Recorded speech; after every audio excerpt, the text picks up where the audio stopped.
یہ ہمارے یہاں سے مراد یعنی عالم اسلام، ان کی ایک بڑی مشکل یہ عالم اسلام کی نظریہ بعض علماء کا کہ اگر مقصد اچھا ہے، ہدف اچھا ہے، تو ذریعہ کوئی بھی ہو سب صحیح ہے، ٹھیک ٹھاک ہے، کیونکہ مقصد آپ کا صحیح ہے۔ مقصد اگر صحیح ہے تو وسیلہ اور ذریعہ وہ بھی آپ کا صحیح ہو جائے گا۔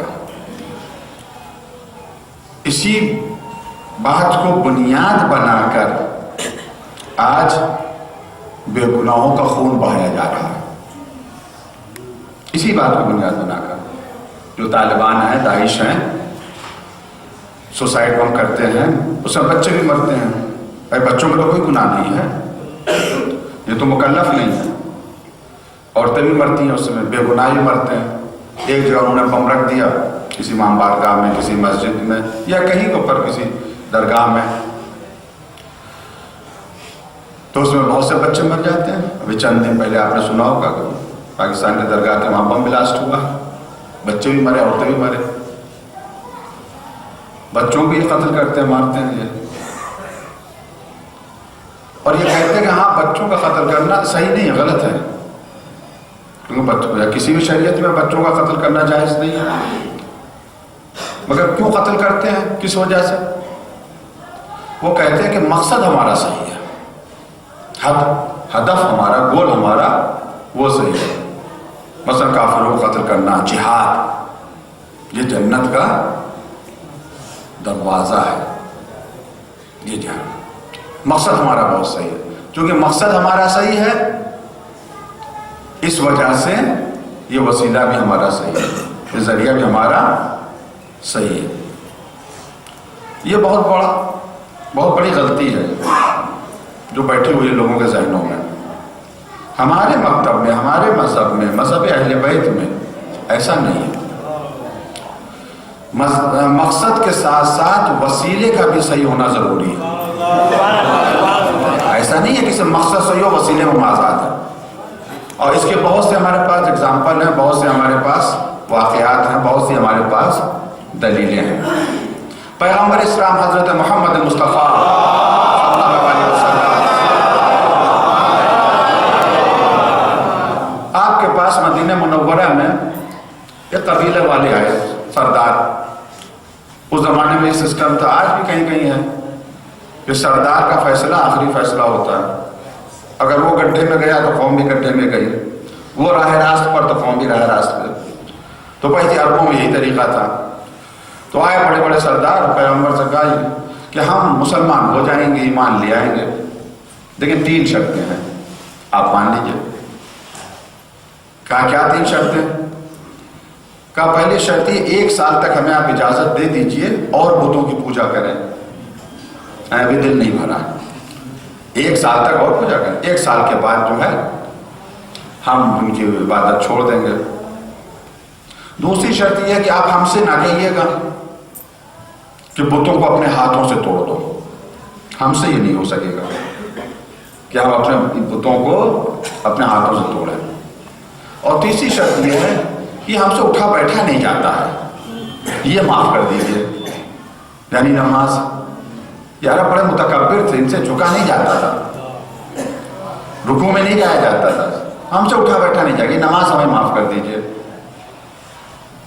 دیکھیے اس زمانے میں اسلام پھیلا نہیں تھا، صرف مدینے میں تھا۔ آج کل کے کوئی سیاسی رہنما ہوتے کتنے وعدے کر لیتے ہیں جھوٹے، صرف پبلک کا ووٹ حاصل کرنے کے لیے، لیکن یہ الہی رہنما ہے، یہ الہی رہنما۔ پیغمبر نے کہا تمہاری 2 شرطیں منظور نہیں ہیں، نہ نماز کی چھوٹ دی جا سکتی ہے، نہ بتوں کی پوجا کی چھوٹ دی جا سکتی۔ ہاں تیسری شرط منظور ہے، تم نے یہ کہا کہ بتوں کو ہم اپنے ہاتھ سے نہیں توڑیں گے، ہاں یہ ہمیں قبول ہے، کیونکہ بت شکن تو موجود ہے۔ اب یا رسول اللہ، ساری زندگی بتوں کی پوجا کی ہے، ساری زندگی بتوں کی پوجا کی ہے، 1 سال اور کرنے کیا بگڑ جائے گا، بعد میں تو مسلمان ہو جائیں گے۔ مقصد کتنا اچھا ہے کہ راہ راست کے اوپر آ جائیں گے. مقصد اچھا ہے مگر وسیلہ اچھا نہیں ہے. یا رسول اللہ ایک سال بھائی ساری زندگی نماز نہیں پڑھی جانے تھی اور تو مان زکوٰۃ تو دے رہے ہیں, روزہ تو رکھیں گے, حج تو کریں گے, نمازی تو مسئلہ. پیغمبر جواب دیں گے ایک سال کی تو بات جانے دو, ایک لمحے کی بھی اجازت نہیں دے سکتا بت کی پوجا کی. ایک لمحے کیوں؟ اگر اسلام ایک لمحے کی بھی اجازت دے دے تو سامنے والے کو موقع ملے گا وہ کہے کہ ایک لمحے کے لیے اسلام میں بت کی پوجا جائز ہے. ایک لمحے نہیں, یہی سیرت ہے معصومین کی. مقصد جتنا بھی بلند ہو, مولا کائنات سے کہا, بڑے بڑے سیاسی لیڈروں نے کہا کہ جب آپ کی حکومت مضبوط ہو جائے تب آپ حاکم شام کو معزول کیجئے گا. جب آپ کی حکومت مضبوط ہو جائے, ابھی سیاست تقاضا یہ اسے کام کرنے دیجئے. مولا نے کہا ایک لمحہ بھی برداشت نہیں کر سکتا. اگر باطل کو حق ایک لمحے کے لیے برداشت کر لے تو ایک لمحے کے لیے باطل حق بن جائے گا. صلوات پہ محمد و آل محمد.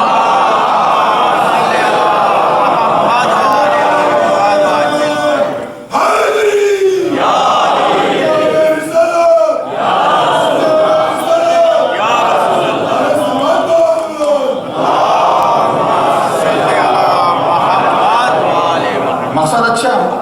ایک اور اگزامپل, ایک اور مثال دوں, ایک اور دلیل دوں کہ مقصد کے ساتھ ساتھ وسیلے کا بھی اچھا ہونا ضروری ہے. پیغمبر اسلام حضرت محمد مصطفیٰ صلی اللہ علیہ وسلم آپ کے فرزند کا انتقال ہو جاتا ہے مدینہ منورہ میں. جناب ابراہیم کا انتقال ہو جاتا ہے مدینہ منورہ میں. اتفاق سے اس دن سورج گرہن ہو گیا. جس دن انتقال ہوا اسی دن مدینے میں سورج گرہن ہو گیا. مدینے والے کہنے لگے کہ ہمارا پیغمبر سچا پیغمبر ہے, اس کے غم میں سورج بھی شامل ہے. کائنات وہ پیغمبر کے غم میں شامل ہے. اب دیکھیے اس وجہ سے مدینے کے جو لوگ ہیں ان کے ایمان میں اضافہ ہو رہا ہے.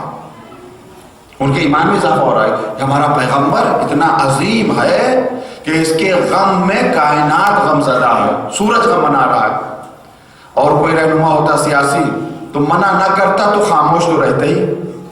بہت سے لوگ ہمارے یہاں مثال کے طور پر وہ نہیں ہے مثلا آیت اللہ, لیکن اگر آیت اللہ کہہ دے تو خاموش رہتے ہیں, تردید بھی نہیں کرتے ہیں.